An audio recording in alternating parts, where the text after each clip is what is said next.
what lives in the silence.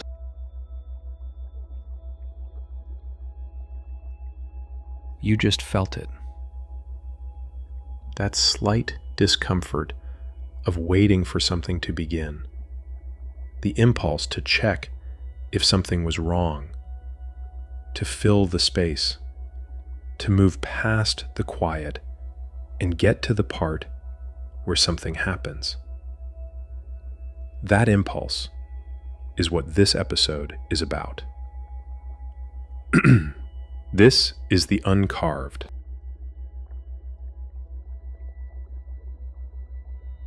One, the noise we call normal. We have built a world designed to ensure you never have to be alone with yourself. Not for a single moment if you don't want to be. There is always a screen, always a sound, always something to read, to scroll, to half watch while you half think about something else entirely. And most of us will go to extraordinary lengths to keep it that way. Not because we're lazy, not because we're shallow, because silence has a way of surfacing everything we've been too busy to feel. The grief that didn't have time, the question that doesn't have an answer yet, the version of your life you haven't let yourself look at directly. Noise is not just distraction. For most people, noise is survival.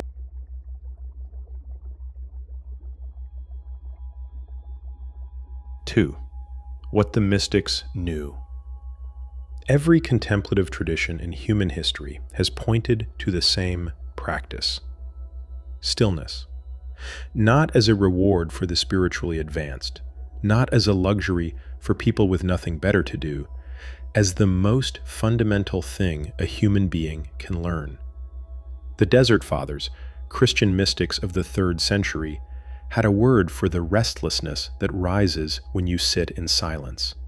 Akidia, a kind of spiritual agitation, the inability to stay, the feeling that anywhere would be better than here, anything would be better than this. They didn't treat it as a flaw, they treated it as the gate. Because what they discovered, and what every tradition since has confirmed, is that if you can stay with the discomfort long enough, something shifts. The noise doesn't disappear, but your relationship to it changes. You stop being the person who needs the noise, and you start becoming the person who can choose it. That is a different kind of freedom than most people are looking for.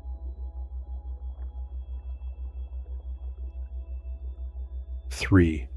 The Tao of empty space. In the 11th chapter of the Tao Te Ching, Lao Tzu makes an observation so simple it takes years to land. He says, 30 spokes share a wheel's hub. It is the center hole that makes it useful. Shape clay into a vessel. It is the space within that makes it useful. Cut doors and windows for a room. It is the holes that make it useful. Shu, the receptive void. Not emptiness as absence, emptiness as capacity. The silence is not what happens when the noise stops. The silence is the ground on which everything else rests. We have it backwards. We think the thoughts, the words, the activity, those are the real things, and silence is just the gap between them. But the Taoists would say, the silence is the real thing. The words are what happen when the silence is interrupted. And somewhere in you, underneath everything, there is a place that has never been loud, that has been waiting, without impatience, for you to find your way back.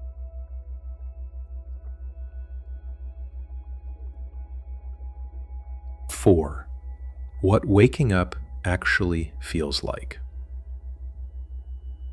Here is something nobody tells you about the moment you start to see clearly. It doesn't always feel like freedom. Sometimes it feels like grief. Because when you start to recognize how much of your life was built around a story you didn't write, there is loss in that. Real loss. The years spent chasing someone else's version of success. The relationships built on a version of you that was never entirely true. The things you didn't say, the directions you didn't take, all of it surfaces. And the temptation, a very human temptation, is to turn that grief into anger, to find someone to blame, the parents, the culture, the circumstances. But the Taoists would say, the river doesn't blame the banks that shaped it. It simply finds a new direction. And Buddhism would add, it is not the wound that defines you. It is what you do in the moment after you recognize it. That moment, right now, for whoever is listening, is not too late. It is, in fact, the only moment there has ever been.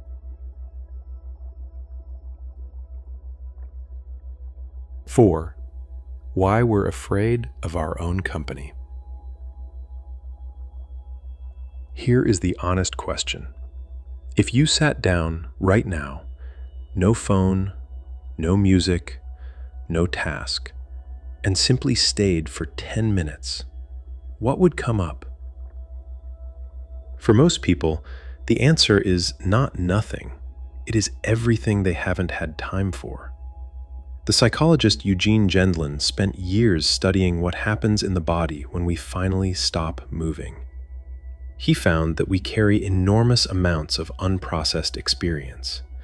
Not just emotions, but something more physical, more diffuse. A felt sense.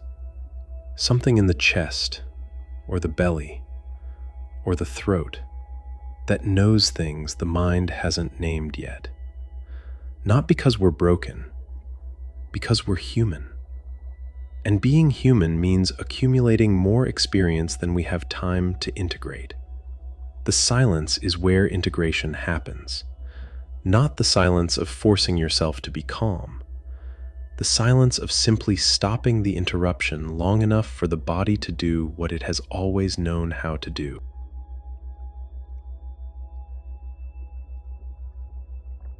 5. The practice, staying. This is the simplest thing I will ever ask you to do, and for many people, it will be the hardest. Find 5 minutes today, not later, today. Sit down, put the phone face down. Don't close your eyes if that feels strange. Don't try to meditate. Don't try to feel anything in particular. Just stay. When the restlessness comes, and it will come, don't follow it. Not because restlessness is wrong, because you are practicing something more important than comfort. You are practicing the act of remaining, of not abandoning yourself the moment it gets uncomfortable. The Buddhist teacher Pema Chodron has a phrase for this that has stayed with me. She calls it the wisdom of insecurity, the willingness to be in the not knowing, in the unresolved, in the space that doesn't have a name yet. That space is not empty. It is full of everything you are when you are not performing anything. Stay with that, just for a moment.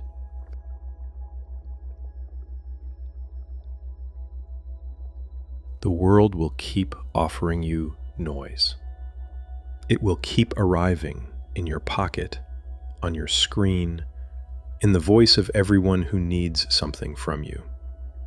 And most of it is not malicious. It is just what the world does.